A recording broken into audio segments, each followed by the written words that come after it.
कार्तिकेय जी की स्तुति और उनके द्वारा पर्वतों को वरदान तथा महाराज श्वेत का चरित्र। ऋषियों ने पूछा, सूत जी, महात्मा कुमार ने युद्ध में तारकासुर को मारकर फिर कौन सा महान अद्भुत कर्म किया, यह बतलाइए।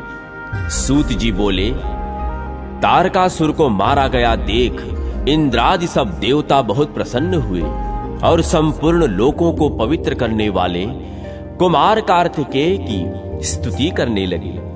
देवता बोले, कल्याण स्वरूप भगवान कार्तिकेय को नमस्कार है। शिवनंदन, आपको नमस्कार है। विश्व बंधो, आपको नमस्कार है। विश्व भावन, आपको नमस्कार है। जिन्होंने आपका दर्शन कर लिया वे चांडाल भी सर्वश्रेष्ठ हैं। जगत बंधो, हम आपको नमस्कार करते हैं। देव, इस समय हम आपकी शरण में आए हैं। देवताओं द्वारा की हुई यह स्तुति सुनकर प्रसन्नता से भरे हुए पर्वतों ने भी सर्वतो भावेन उन गिरिजा कुमार का स्तवन किया। पर्वत बोले, भगवान, तुम अनाथों के नाथ हो। शंकर नंदन, तुम्हें नमस्कार है। श्रेष्ठ देवताओं द्वारा पूजनीय तुम्हें नमस्कार है। ज्ञान वेत्ताओं में श्रेष्ठ तुम्हें नमस्कार है। महादानव तारकासुर का विनाश करने वाले कुमार, तुम्हें नमस्कार है। देववर, तुम्हें नमस्कार है। तुम हम पर प्रसन्न हो। पर्वतों द्वारा इस प्रकार स्तुति की जाने पर शंकर और पार्वती के पुत्र एवं वरदाताओं में श्रेष्ठ स्वामी कार्तिकेय बहुत संतुष्ट हुए और उन्हें वर देते हुए बोले, मेरु आदि समस्त पर्वतगण, आप सब लोग मेरे लिए वंदनीय और प्रयत्न पूर्वक पूजनीय हैं। तपस्वी, ज्ञानी और कर्मयोगी भी निरंतर आप लोगों का सेवन करेंगे। आप लोग मेरे वचन से संपूर्ण जगत को पवित्र कर सकते हैं। पर्वत संबंधी सभी स्थान तीर्थ स्वरूप होंगे। आपके ऊपर दिव्य शिवालय, दिव्य मंदिर, बड़े बड़े विचित्र गृह तथा दिव्य तपोवन सुशोभित होंगे। इतना ही नहीं, भगवान शंकर के विशिष्ट स्वरूप तथा विशिष्ट लिंग भी आपके शिखरों पर विराजमान होंगे। ये जो मेरे नाना पर्वत श्रेष्ठ हिमवान है, आज से ये महाभाग तपस्वियों के फलदाता होंगे। ये गिरिराज मेरु पुण्यात्माओं के आश्रय होंगे। गिरिश्रेष्ठ, लोकालोक तथा महायशस्वी उदयगिरी, ये दोनों शिवलिंग स्वरूप समझे जाएंगे। श्री शैल, महेंद्रगिरी, सहचल, माल्यवान, मलयगिरी, विंध्याचल, गंधमादन, श्वेतकूट, त्रिकूट तथा दरदूर, ये पर्वत, ये और दूसरे भी बहुत से पर्वत लिंग स्वरूप माने जाएंगे और मेरे वचन से ये सभी पापों का विनाश करने वाले होंगे। शंकर पुत्र भगवान कार्तिकेय ने इस प्रकार उन सब पर्वतों को वरदान दिया, जिसके मुख में सदा नमः शिवाय इस पंचाक्षर मंत्र का जप होता रहता है, जिसका चित्त सदा भगवान शिव के चिंतन में संलग्न रहता है, जो सब प्राणियों के प्रति समभाव रखता है, दूसरों की निंदा में जिसकी वाणी मूक रहती है तथा जो पराई स्त्रियों के प्रति अपने में नपुंसक भाव ही रखता है, ऐसे उपासक पर भगवान शिव की विशेष कृपा होती है। शौनक जी बोले, महाभाव, हमने कुमार कार्तिकेय के विशिष्ट चरित्र का श्रवण किया, जो परम मंगलमय है। अब हम राजाधिराज श्वेत के परम अद्भुत चरित्र के विषय में जानना चाहते हैं, जिन्होंने अपनी भारी शिव भक्ति के प्रभाव से भगवान शिव को भली भांति संतुष्ट किया था। जो लोग भक्ति पूर्वक महादेव जी की आराधना करते हैं, वे ही भक्त हैं, वे ही महात्मा हैं तथा वे ही कर्मयोगी और ज्ञानी हैं। लोमश जी ने कहा, महाभाग, महर्षियों, राजा श्वेत का परम अद्भुत चरित्र सुनो। महात्मा श्वेत अपने राज्य में सब प्रकार के भोग भोगते रहे, तो भी उनकी बुद्धि सदा धर्म में ही संलग्न रहती थी। उन्होंने धर्म के अनुसार प्रजा को प्रसन्न रखते हुए समस्त पृथ्वी का पालन किया।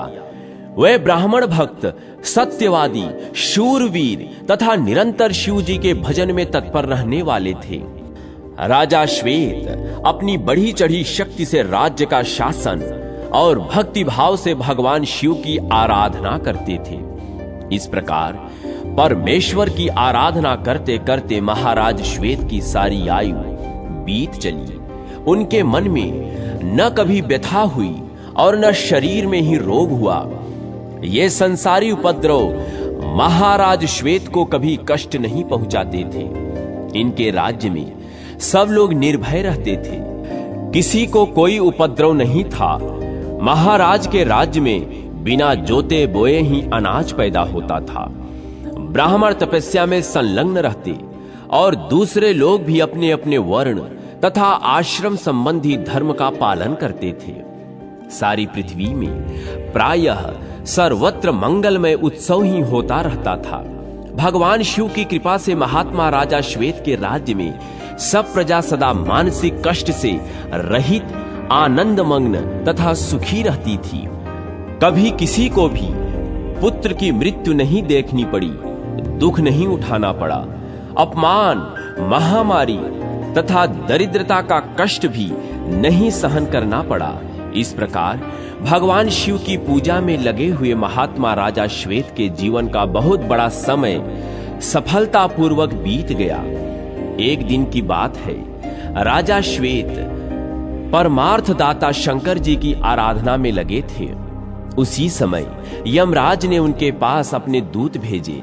उन दूतों को आज्ञा दी कि चित्रगुप्त के कथनानुसार राजा श्वेत की आयु पूरी हो गई है, अतः उन्हें शीघ्र ले आओ। जो आज्ञा कहकर दूतों ने उनकी आज्ञा स्वीकार की। राजा को ले जाने की इच्छा से वे भगवान शिव के मंदिर में आए। उनके हाथों में कालपाश था तथा वे आकृति से भी बड़े भयानक थे। यमदूतों ने शीघ्रतापूर्वक वहां आकर देखा, महाराज गहरी समाधि लगाए भगवान शिव के समीप बैठे थे। उन्हें देखकर उनके मन में जो ही हलचल हुई, त्यों ही वे सब दूत चित्रलिखित की भांति निश्चेष्ट हो गए। अतः यमदूत धर्मराज की आज्ञा का पालन न कर सके। यह सब जानकर यमराज स्वयं ही वहां आ पहुंचे। उन्होंने राजा को सहसा ले जाने के लिए अपना दंड ऊपर से उठा रखा था। धर्मराज ने देखा, महाबाहु श्वेत शिव भक्ति से युक्त होकर भगवान शिव के ही चिंतन में तत्पर हैं, केवल ज्ञान का आश्रय ले शांत भाव से विराजमान हैं। राजा को इस रूप में देखकर यमराज के मन में बड़ी हलचल हुई। वे अत्यंत व्याकुल होकर सहसा चित्रलिखित की भांति हो गए। तदनंतर प्रजा का विनाश करने वाले काल भी तत्काल वहां आ गए। उन्होंने भी शिव पूजा परायण राजा को तथा मंदिर के द्वार पर खड़े दूत सहित यमराज को देखा। देखकर यमराज से पूछा, धर्मराज, क्या कारण है जो अभी तक तुम इस राजा को नहीं ले गए? तुम्हारे साथ यमदूत भी यहीं हैं, तो भी कुछ डरे हुए से प्रतीत होते हो। तब धर्मराज ने नम्रता पूर्वक उत्तर दिया, यह राजा भगवान शिव का भक्त है, अतः इसका उल्लंघन करना हमारे लिए अत्यंत कठिन है। त्रिशूलधारी महादेव जी के भय से हम यहाँ चित्रलिखित पुतलों की भांति खड़े हैं। यमराज की यह बात सुनकर काल देवता कुपित हो उठे तथा राजा को मारने के लिए उन्होंने बड़े वेग से ढाल और तलवार उठाई। उनकी ढाल सूर्य के समान आकृति वाले 8 फूलियों से सुशोभित थी। वे क्रोध में भरकर शिवालय में घुसे। वहां उन्होंने देखा, राजा श्वेत एकाग्र चित्त से विशुद्ध ज्ञान स्वरूप चिन्मय स्वयं प्रकाश परमात्मा का चिंतन कर रहे हैं। ऐसी अवस्था में उन्हें देखकर काल अहंकारवश ज्यों ही उनके पास जाने को उत्सुक हुए, त्यों ही भक्त वत्सल भगवान शंकर ने अपने भक्त की रक्षा करते हुए तीसरा नेत्र खोलकर काल की ओर देखा। उनके देखते ही कालदेव तत्काल जलकर भस्म हो गए। राजा श्वेत जब समाधि से विरत हुए, तब बाह्य ज्ञान होने पर उन्होंने धीरे से आंखें खोलकर देखा। उस समय वहां उनके सामने ही कालदेव अद्भुत रूप से जल रहे थे। राजा ने बार बार उनकी ओर देखा और भगवान शंकर से इस प्रकार प्रार्थना की, सबके दुखों को दूर करने वाले शांत स्वरूप, स्वयं प्रकाश एवं स्वयं भूरूप आप भगवान शंकर को नमस्कार है। व्यवधान शून्य, सूक्ष्म स्वरूप तथा ज्योतियों के अधिपति महादेव जी को नमस्कार है। जगदीश्वर, आप ही सबके रक्षक हैं। आप ही जगत के पिता माता, सुहृद, सखा, बंधु, स्वजन, स्वामी तथा ईश्वर हैं। शंभो, आपने यह क्या किया? किसको मेरे आगे जला दिया? मैं नहीं जानता यह क्या हुआ और किसने यह बड़ा भारी अद्भुत कार्य कर डाला है। इस प्रकार प्रार्थना करते हुए राजा श्वेत का विलाप सुनकर लोक कल्याणकारी भगवान शंकर ने कहा, राजन, यह काल है, तुम्हारी रक्षा के लिए मैंने इसे जला दिया है। राजा श्वेत ने पूछा, भगवान, इसने ऐसा कौन सा कुकृत्य किया था जिससे आपने इसे इस दशा को पहुंचा दिया? भगवान शिव बोले, महाराज, यह संसार के समस्त प्राणियों का भक्षक है। इस समय यह क्रूर काल तुम्हें अपना ग्रास बनाने के लिए यहां आया था। अतः बहुत से जीवों का कल्याण करने की इच्छा से मैंने इसे जला दिया है, क्योंकि जो पापी, अतिशय अधर्म परायण, लोक विनाशकारी तथा पाखंडी है, वो मेरे वध्य है। भगवान शिव की यह बात सुनकर श्वेत ने कहा, भगवान, काल आपकी आज्ञा शिरोधार करके ही यह तीनों लोकों में विचरता है। इसके डर से ही यह संसार सदा पुण्य कर्म का अनुष्ठान करता है। इसलिए आप कृपा करके फिर शीघ्र इसे जीवित कर दें। तब शिव जी ने काल को पुनः जीवित कर दिया। तदनंतर श्रेष्ठ राजा श्वेत ने काल को अपने हृदय से लगा लिया। इस प्रकार चेतना लौटने पर काल ने भगवान शंकर की स्तुति की। काल का विनाश करने वाले देवेश्वर, आप त्रिपुरासुर का संहार करने वाले हैं। प्रभो, जगतपते, आपने कामदेव को जलाकर उसे अंगहीन बना दिया है तथा आप ही ने अत्यंत अद्भुत ढंग से दक्ष यज्ञ का विनाश कर डाला था। महान लिंग रूप से आपने तीनों लोकों को व्याप्त कर रखा है। संपूर्ण देवताओं और असुरों ने सबको अपने में लीन करने के कारण आपके स्वरूप को लिंग कहा है। देव देवेश्वर, आपको नमस्कार है। विश्वमंडल, आपको नमस्कार है। नीलकंठ रूप में आपको नमस्कार है। मस्तक रूप में जटाजूट धारण करने वाले आपको नमस्कार है। आप कारणों के भी कारण हैं, आपको नमस्कार है। आप मंगलों के भी मंगल रूप हैं, आपको नमस्कार है। बुद्धिहीनों के पालक, आप ज्ञानियों के लिए ज्ञानात्मा हैं और मनीषी पुरुषों के लिए परम मनीषी हैं। विश्व के एकमात्र बंधु परमेश्वर, आप आदि देव हैं, पुराण पुरुष हैं तथा आप ही सब कुछ हैं। वेदांत द्वारा आप ही जानने योग्य हैं। आपकी महिमा और प्रभाव महान है। महानुभाव संत आपके ही नामों और गुणों का सब और कीर्तन करते हैं। महेश, आप ही तीनों लोकों की सृष्टि करने वाले हैं। आप ही इनका पालन और संभार भी करते हैं। आप ही संपूर्ण भूतों के स्वामी हैं। इस प्रकार काल ने उस समय जगदीश्वर विश्व का स्तमन किया। तदनंतर राजा श्वेत से कहा, राजन, संपूर्ण मनुष्य लोक में तुमसे बढ़कर दूसरा कोई पुरुष नहीं है, क्योंकि तुमने तीनों लोकों के लिए अजेय मुझ काल को भी जीत लिया। आज से मैं तुम्हारा अनुगामी हुआ। महादेव जी की ओर से मुझे अभय दान करो।